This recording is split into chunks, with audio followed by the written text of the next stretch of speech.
या देशाच्या राष्ट्रपती द्रौपदी मुर्मू मॅडम या प्रथम राष्ट्राध्यक्ष म्हणून आहेत. त्यांना साधं त्या ठिकाणी या भूमिपूजनाला आपण बोलवलं नाही आणि त्या ठिकाणी उद्घाटनाला सुद्धा बोलवलं नाही आणि मूर्तीच्या स्थापनेला सुद्धा बोलवलं नाही. मूर्तीच्या स्थापनेला मूर्ती केवढी आहे बघितलीत काय? बाल्यावस्थेतली मूर्ती आहे. प्रभू रामचंद्राची मूर्ती त्या ठिकाणी स्थापन झाली ती तारुण्यावस्थेतली नाहीये, ते बाल्यावस्थेतली आहे. का बाल्यावस्थेतली आहे ती मूर्ती? आठवत असेल तुम्हाला त्यावेळेला सारखी एक जाहिरात सारखी फिरत होती, जिकडे तिकडे होर्डिंग लागले होते, फोटो लागले होते, एवढे मोठे नरेंद्र मोदी, बरोबर आहे. आणि त्यांची करंगळी धरून प्रभू रामचंद्र फरफटत पाठीमागून जात आहेत. जणू काय प्रभू रामचंद्रांची स्थापना आणि प्रभू रामचंद्रांना पेक्षा मोठे विष्णूचे अवतार म्हणून नरेंद्र मोदी मोठे आणि प्रभू रामचंद्र छोटे. त्यांची बाल्यावस्थेतली मूर्ती त्या ठिकाणी बसलेली आहे. बाल्यावस्थेतली मूर्ती बसलेली आहे. साधारणपणे तुमच्या आमच्या डोळ्यासमोर प्रभू रामचंद्र, हनुमान, सीतामाई हे तिघं एकत्र हे साधारणपणे आपल्या नजरेसमोर बसलेलं आहे. सगळं हे या ठिकाणी सगळं श्रेय तुम्ही घेतलं. त्या ठिकाणी कमिटी नेमली गेली. तो चंपतराय असेल, तो अनिल मिश्रा असेल, तो गोविंदराव असेल, आणखीन कोण कोण असतील, ही सगळी माणसं कोणाची होती? ही सगळी माणसं ह्यांची होती. इथं तर काँग्रेसचं कोण नसेल ना, इथं तर उद्धव साहेबांच्या सेनेचं कोण तर नसेलच ना, पवार साहेबांच्या पक्षाचं कोण नसेल ना, रामदास आठवलेंच्या आरपीआयचं कोण नसेल ना. सगळे ह्यांचेच लोक होते ना. चोऱ्या कोणी केल्या? म्हणून चोऱ्या कोणी केल्या? चोऱ्या शेवटी रखवालदारच चोर निघालेले आहेत, चौकीदारच चोर निघालेले आहेत.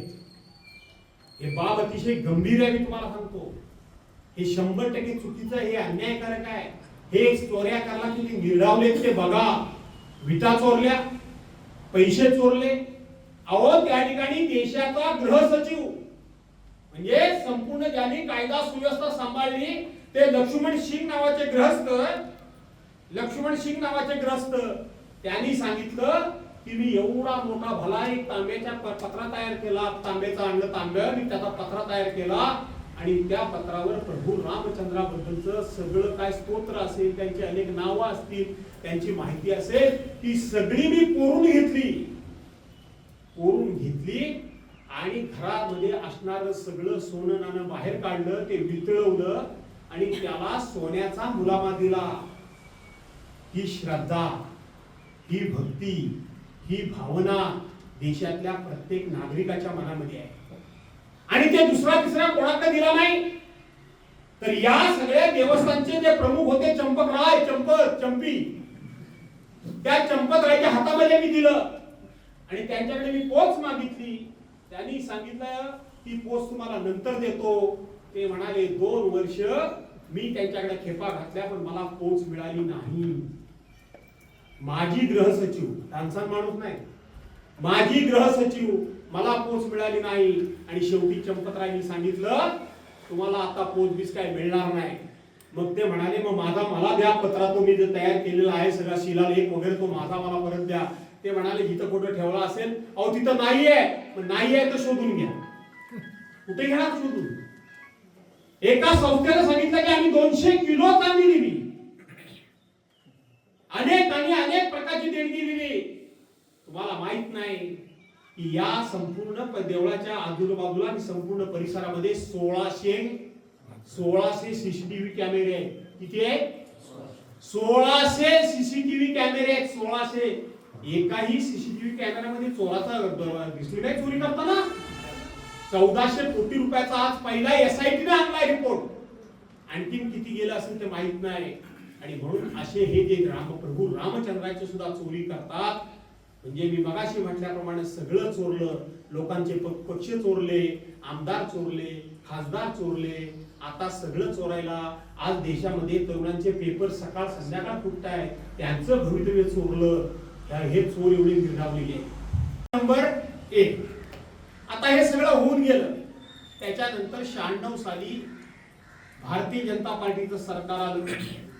96 ते 2004 पर्यंत भारतीय जनता पार्टीच्या सरकारनं कधीतरी अध्यादेश काढला का, ज्याला ऑर्डिनन्स म्हणतात, की अयोध्येमध्ये राम मंदिर व्हावं, जे काँग्रेसला आग्रह धरत होते, भारतीय जनता पार्टीनं काढला का अध्यादेश?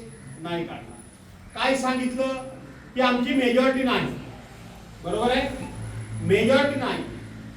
2014च्या निवडणुकीमध्ये भाजपाचे 340 खासदार निवडून आले. किती आले? संपूर्ण मेजॉरिटी त्यांची.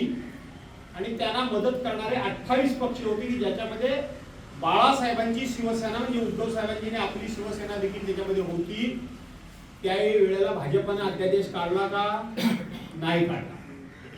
त्याच्यानंतर 400 पार, 400च्या पुढे पाहिजेत मग आम्ही करू म्हणून सांगितलं. लोकांनी थोडीशी यांची लबाडी ओळखली आणि 340 वरून ते 240 वर आले. 240 वर, 240 वर आले. 240 वर आल्यानंतर ह्यांना कळून चुकलं की आता अयोध्येतलं राम मंदिरला आपण बांधलं नाही तर लोकांना आपली लबाडी लक्षात आलेली आहे. आणि मग सुप्रीम कोर्टानं निर्णय दिला. यांनी अध्यादेश काढला, यांनी अध्यादेश काढलेला नाही. सुप्रीम कोर्टानं निर्णय दिला. आणि मग ना काँग्रेसने विरोध केला, ना राष्ट्रवादीने विरोध केला, ना राष्ट्रवादीने विरोध केला, ना काँग्रेसने विरोध केला, ना मुस्लिमांनी विरोध केला, ना कोणी समाजवादी पार्टीने विरोध केला. कुठल्याही पक्षाने विरोध केला नाही. का? तर सगळ्या पक्षांचं म्हणणं होतं की सुप्रीम कोर्ट जो निर्णय देईल तो आम्ही मान्य करू. आणि सुप्रीम कोर्टाने निर्णय दिल्यानंतर देऊळ बांधायचा विषय सुरू झाला. तुम्हाला आठवत असेल प्रभाकरराव, त्या वेळेला जसं आता पिंट्या महाराज म्हणाले तशा या लोकांनी विटा गोळा केल्या होत्या. आठवतं का तुम्हाला? आठवतं का? गावागावातून नाही, घराघरातून. तेव्हा त्या कोणी माझ्यासारखा एखादा ट्रकभर द्यायला विटा तयार होता. ते काय म्हणाले, आम्हाला विटा ट्रकभर नको, एका घरातून एकच वीट पाहिजे. आपल्याला असं वाटलं किती उदार दृष्टिकोन आहे बाबांचा. आपण भरपूर द्यायला तयार आहोत पण घ्यायला तयार नाही. ते इतके लबाड. एक वीट घेण्याच्या पाठीमागे दादा त्यांचं गणित असं होतं की रामपूर गावातून 300 विटा आल्या, याचा अर्थ 300 घरांमध्ये आपला विचार गेला. त्यात जर एकट्या 300 दिल्या असत्या तर एकाच घरात विचार राहिला असता ना. अशा विटा त्यांनी गोळा केल्या. त्या विटा कोणाच्या घराला गेल्या? त्या राम मंदिराला गेल्या. राम मंदिरापर्यंत कधी पोहोचलेच नाही, ह्यांचीच घरं उभी राहिली. त्याच्यानंतर तुम्हाला आठवत असेल गावागावातून पूजा त्यांनी घेतल्या होत्या. आणि त्या पूजेला कोणतरी एक ह्यांचा माणूस असायचा, तो तिकडे लांब उभा राहायचा, यायचा. प्रभाकरराव तिकडे धावून धावून ह्याला आणि त्याला आणि पूजेला असं करायचे. आणि प्रभाकररावांच्या हातात 100 वाट्या. त्या जरा मोजून घ्या, 100 वाट्या. म्हणजे जो प्रसाद देण्याकरता वाट्या किती द्यायच्या, तो प्रभाकररावांची वाट्या देणार नाही, आपण जाऊन लांब उभा राहणार. आणि त्या वाट्या संपत आल्या की परत येणार. किती राहिल्या? 5 राहिल्या. ह्या आणखीन 100 घ्या. म्हणजे 95 लोकांपर्यंत प्रसाद गेला. तेवढी वर्गणी, तेवढे पैसे कोणाच्या खिशात गेले? त्याच्यानंतर घराघरातून धान्य काढलं. आठवत असेल काय बघा तुम्हाला सर्वांना. आणि राम खिचडी करायची आहे म्हणाले. काय करायची आहे? घराघरातून धान्य काढलं. लोक काय एवढंच देणार काय? थोडं दे, जास्त नको. कोण असं काय मुठभरीत देतो काय? रामाच्या नावाने द्यायचंय ना. त्याच्या कृपेने मी खातोय, त्याच्या कृपेने सगळं मला मिळतंय, ही भावना. त्यामुळे ते धान्य गेलं कुठे त्याचा कधी तपास लागला नाही. आपण इतके आंधळे झालो होतो, इतके आंधळे झालो होतो की ही चोऱ्या करायची सवय त्यांची पहिल्या दिवसापासून सुरू होती. आणि मग आता अयोध्येचं राम मंदिर झालं. माझं जाहीर आव्हान आहे, जाहीर आव्हान आहे. ज्यांनी म्हणून ते पैसे गोळा केले त्यांनी पावती बुका लोकांच्या समोर ठेवावी. आणि त्या पावती बुकामध्ये काँग्रेस पक्षाच्या माणसांनी सुद्धा वर्गणी दिलेली आहे. दिलेली आहे, राष्ट्रवादीने दिलेली आहे, शिवसेनेने दिलेली आहे, भाजपाने दिलेली आहे, जनता दलाने दिलेली आहे, कुठल्याही पक्ष आरपीआयने दिलेली आहे. कुठल्याही पक्षाचा माणूस होते त्याने वर्गणी दिलेली आहे. इतकंच कशाला, मुस्लिम समाजाने सुद्धा वर्गणी दिलेली आहे. राम मंदिर, राम हा विषय संपूर्ण राष्ट्रीय एकात्मतेचा विषय आहे. संपूर्ण राष्ट्राच्या अस्मितेचा, श्रद्धेचा आणि भक्तीचा विषय. सर्वांनी पैसे दिले. मी माईकवर बोलतोय, माझ्यासमोर माझं भाषण रेकॉर्ड होतंय. सर्वांनी पैसे दिलेले आहेत आपापल्या परीनं. हे पावती बुक घेऊन फिरायचे प्रत्येकाच्याकडं आणि त्या सर्वांकडनं पैसे दिलेले आहेत. ठराविकच लोकांनी पैसे दिले असं नाही, फक्त हिंदू धर्मातल्याच लोकांनी पैसे दिले असं नाही. ह्या सगळ्यांनी पैसे दिले आणि इतका प्रचंड पैसा गोळा झाला, इतक्या प्रचंड देणग्या गोळा झाल्या. अयोध्येचं राम मंदिर उभं राहिलं. पण राम मंदिराचं भूमिपूजन कुणी केलं? देशाच्या पंतप्रधानांनीच केलं ना. रामाच्या मूर्तीची स्थापना कोणी केली? देशाच्या पंतप्रधानांनीच केली. त्या ठिकाणी ध्वजारोहण कुणी केलं? देशाच्या फक्त पंतप्रधानांनीच केलं. त्या ठिकाणी कलशारोहण कुणी केलं? फक्त देशाच्या पंतप्रधानांनी केलं. का? तर याचं सगळं श्रेय फक्त आणि फक्त भाजपाला मिळालं पाहिजे. याशिवाय कोणालाही भाजपाला मिळतं, कोणालाही अन्य संघटनेला किंवा व्यक्तीला ते श्रेय मिळता कामा नये. म्हणून हे सगळं भाजपाच्या वतीनं. कुठे गेला ते विश्व हिंदू परिषदेला एकच विनंती आहे की शेवटी प्रभू रामचंद्राच्या नावाने आणि प्रभू रामचंद्राच्या कृपेनं हे सत्तेवर आले. त्या प्रभू रामचंद्राच्या मंदिरामध्ये चोरी केली. मी 100% सांगतो की प्रभू रामचंद्र यांचा निपात केल्याशिवाय राहणार नाही. यांचा निपात केल्याशिवाय राहणार नाही. आणि फक्त देहरी खाटल्यावर चालणार नाही. कालचं दिल्लीचं जंतर मंतरवरचं आंदोलन तुम्ही बघितलं ना, तरुण कसे उतरले होते, बघितलं की नाही? त्याच्यावर पण 2 मिनिटं बोलू का? काय झालं? 22-28 जूनला त्या ठिकाणी सोनम वांगचूक सारखा एक शास्त्रज्ञ, अतिशय उत्तम अशा प्रकारचा शिक्षण क्षेत्रातला तज्ञ माणूस उपोषणाला बसला 28 तारखेला. आणि त्यांच्या बरोबर सगळी तरुण मंडळी दिसली. 20 तारखेला त्यांनी मोर्चाची, 20 जुलैला मोर्चाची नोटीस अगोदर दिली होती. 22 दिवसामध्ये या सरकारचा साधा एखादा शिपाई सुद्धा त्यांच्याजवळ चर्चेला गेला नाही. स्वतः पंतप्रधान, गृहमंत्री जाऊ शकत नाही, ते अहंकारी आहे, ते मला माहिती आहे. पण मंत्रिमंडळातला एखादा दुय्यम मंत्री तरी पाठवायला पाहिजे होता ना. काय बाबा तुमचं म्हणणं आहे? असं आहे ना, या मी तुमची भेट घालून देतो वरिष्ठ मंत्र्यांजवळ, तिथं आपण चर्चा करू. 20 तारखेला सफेद चादरीमध्ये त्यांना गुंडाळलं, बघितलं ना, आणि हॉस्पिटलमध्ये नेऊन टाकलं. हॉस्पिटलमध्ये नेऊन टाकलं. 20 तारखेला आज ज्या रील्स येत आहेत की पोरांनी पोलिसांना मारलं, पोरांनी पत्रकारांना मारलं, पोरांनी आणखी कोणाला मारलं, या सगळ्या रील्स या 20 तारखेच्या नंतरच्या आहेत. 20 तारखेला पोरांनी मार खाल्ले ना, बघितलं ना तुम्ही? मार खाल्ले, अक्षरशः गुरासारखे मारत होते. त्या पोरांच्या हातात कुणीतरी दगड बघितला काय तेव्हा? त्यांच्या हातात काठी होती का? त्यांनी कुठल्या गाडी तोड्या फोडल्या होत्या का?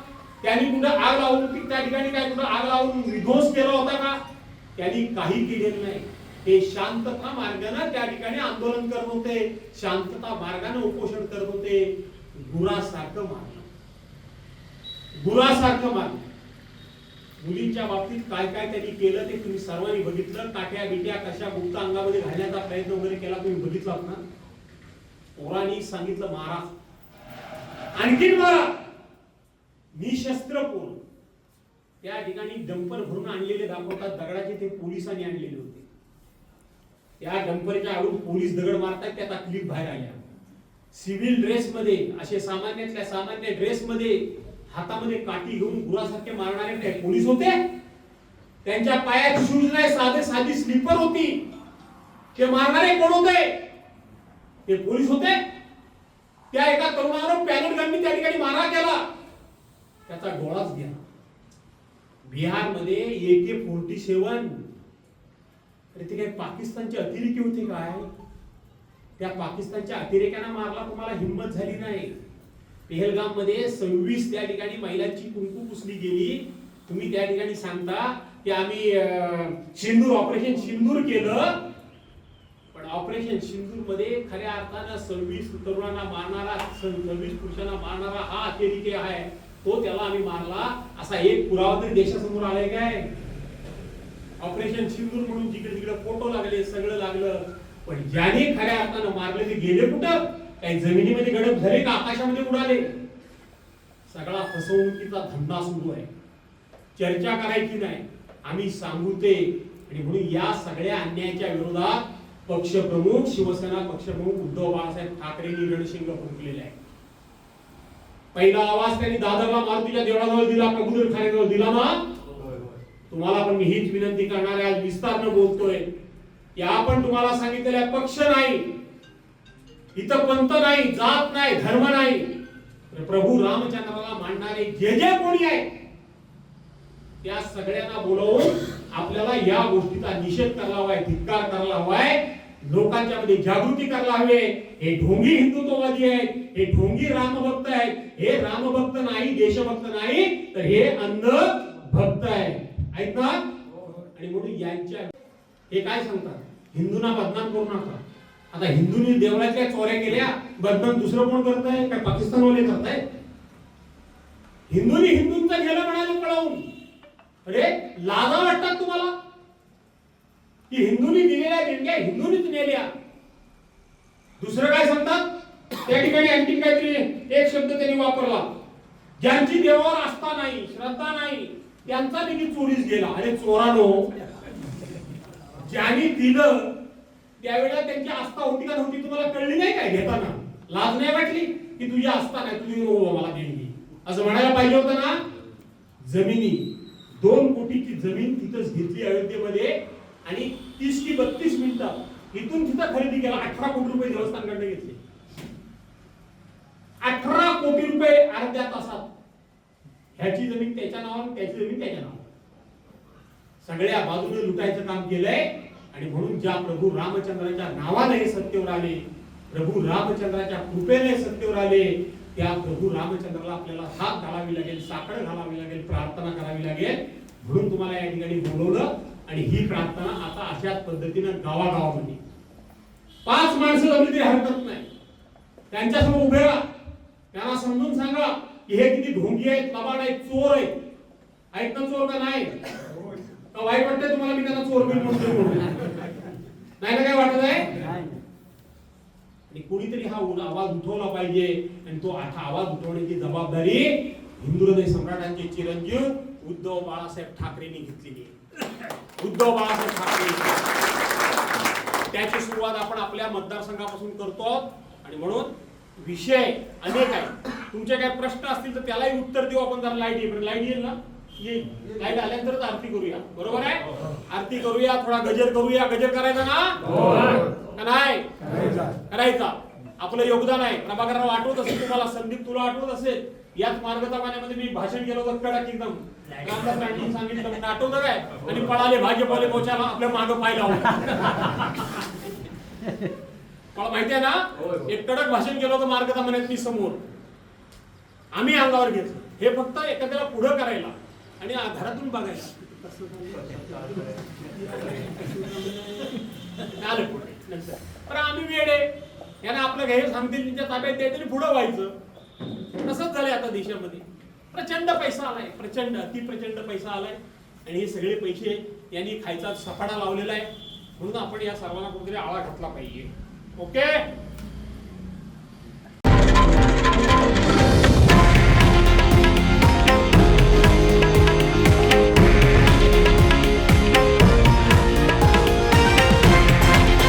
हे आहे देशातील नंबर 1 न्यूज नेटवर्क आणि आपण पाहत आहात TV9 मराठी, एकमेव.